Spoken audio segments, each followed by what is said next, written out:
Hello, guys. My name is Tammy. I am the owner of Grow Photography, and I am a South Texas high school senior and wedding photographer who also loves shooting sports. Tonight, I want to talk to you about the top 10 wedding photography tips for brides. I believe these top 10 tips will not only help you pick the right photographer for your wedding day needs, they will also help you capture the best images on your wedding day. So, number one, most important tip I can give you is hire a professional and then trust them. In most cases, I see brides hiring photographers based on price alone. And in 9 times out of 10, they are not budgeting enough money to hire a professional for the job. For whatever reasons, they are cutting corners of their budget and they're not allowing enough money to hire a true professional in the photography category. So they are being left with a photographer who is not up to par for the job. And that means they are not going to be getting the quality of images that they are hoping to get. And in a lot of cases, they are dissatisfied and saddened after the fact, like after the wedding. It's too late to know that your wedding day images aren't what you expected. You can't do over the whole wedding, and because you didn't value photography to begin with, you didn't invest enough dollars there, and you were shortchanged. So, number one, budget properly for a professional, hire a professional, and trust them. There are so many different styles of photography. Window shop a lot. When you find a photographer that matches your style and your vision for your day, follow them on social media, read their blogs, follow them everywhere: Facebook, Instagram, Twitter, Pinterest, Flickr, Vine, Snapchat. Anywhere you can. Make sure that their personality is something that you can tolerate and that it meshes well with your personality, because this is the one wedding vendor that you are going to be spending the most amount of time with on your wedding day. 4, 6, 8, or 10 hours of the day you are going to be spending with this one person. So make sure that their personality is something that you can tolerate and something that you actually enjoy being around. When you discover a wedding photographer that you like, their vision, their photography matches something that you've always dreamed of, schedule a consultation. If you still like what you see, hire them, and then again, trust them. Number two, pick a collection that meets your expectations. Give your photographer enough hours to capture everything it is you want captured.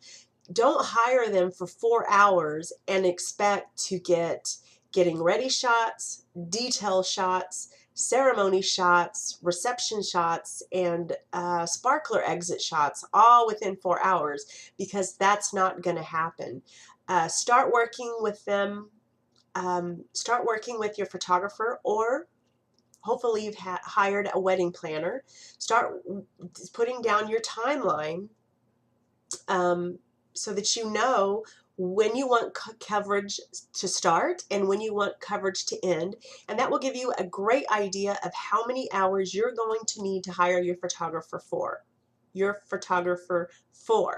And if you haven't hired a planner, any professional photographer should be well equipped to answer that question for you based on your timeline. Number three, book an engagement session. If the collection that you've picked doesn't include one, add one on. This will give you a great opportunity for you and your fiance to get to know your photographer in person, to doubly make sure that your personalities aren't going to collide, and for you and your fiance to get to feel comfortable in front of your photographer's lens. It will also give you an opportunity to put an announcement in the paper and to send out those save the dates. Number 4, show your love. All throughout your wedding day, do not be afraid to show your love towards each other. Just relax and show your love. Avoid looking at the camera unless the photographer specifically asks for your attention. Just pretend like he or she isn't there, have fun, and interact with your groom as usual, or with your wedding party, your mom, whoever is in the room with you. Just interact as if they are not there. Pretend they're invisible. Spend as much time during the day. The wedding day is very hectic. You're going to be pulled in 117 different directions from the time you show up to get your hair and makeup done until you are leaving in the limo. But spend as much time as you can during the day with your groom, eating, dancing, laughing, holding hands, smiling at each other, so that, excuse me, your photographer will have many opportunities to catch all those candid moments of you showing your love to each other. Number 5, consider a first look. Because of what I just said in number 4, the wedding day is so incredibly chaotic. All your guests want to, they're all competing for your attention. They all want to stop by, tell you how beautiful you look, thank you for inviting them, they want to tell you how beautiful the ceremony was, or that they haven't seen you in 7 years, and that they're just all day long, they're going to be competing for your attention. Chances are you're not going to spend a lot of time with your new groom. So what I always recommend to my prospective couples is to consider a first look. And about half of today's couples do choose a first look. And what this is 10 to 30 minutes set aside before the ceremony that they actually see each other. This is for non-traditional couples. If you're a traditional couple, this isn't something you should consider. But if you're a non-traditional couple, this is 10 to 30 minutes set aside before the ceremony that you can spend some quiet, intimate time alone with each other, exchanging love letters or small gifts, just to have some quiet time alone, because it's going to be the only time alone you have the whole day. Just putting that out there and being completely honest with you.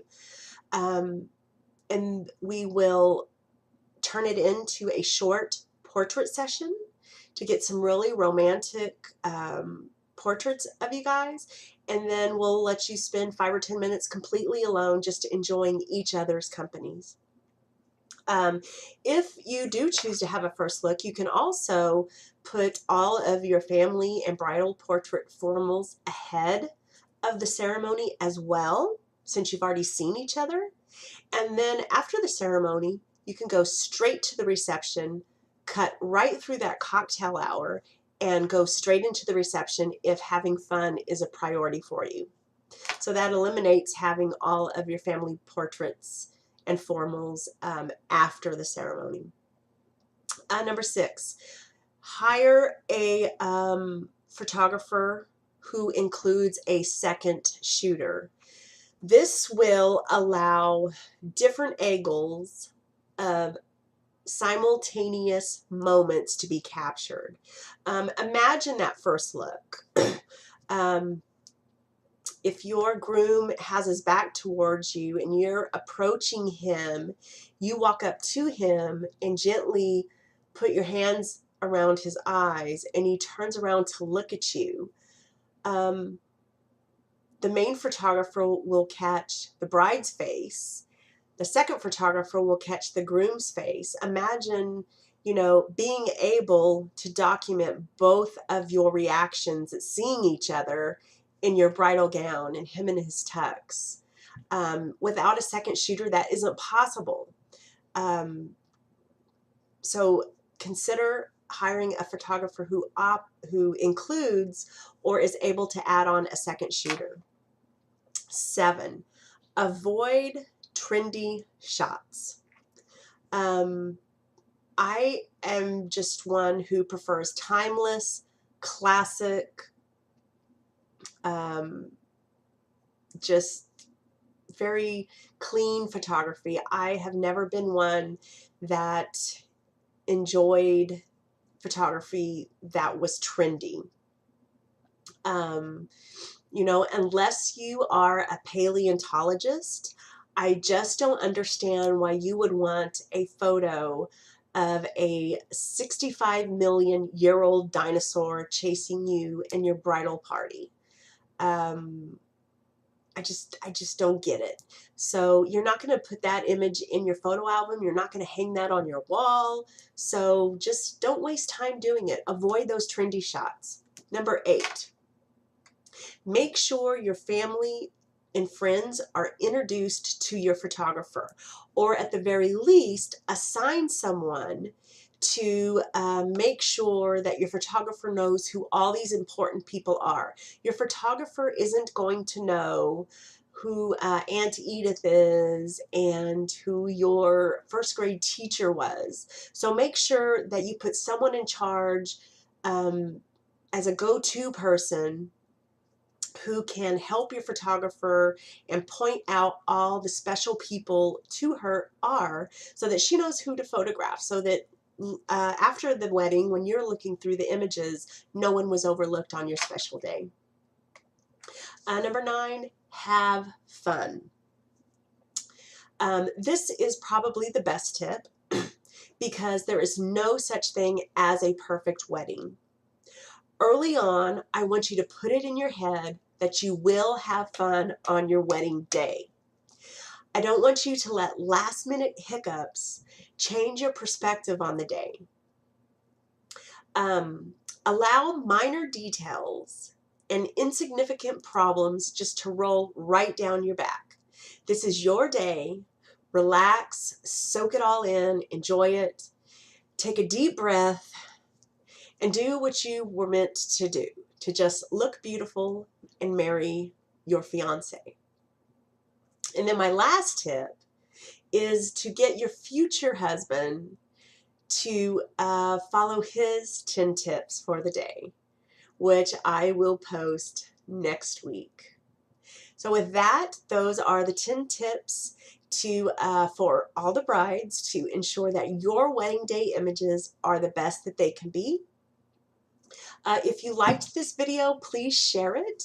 And as always, you can follow me on Facebook, Instagram, Twitter, YouTube, Snapchat, and the Flickr. Oh, I don't know. I'm everywhere. Follow me, guys. Subscribe to my blog. I always am posting different tips, tricks, and secrets to help your wedding day planning and images be the best that they can be. Bye, guys. Thanks for watching.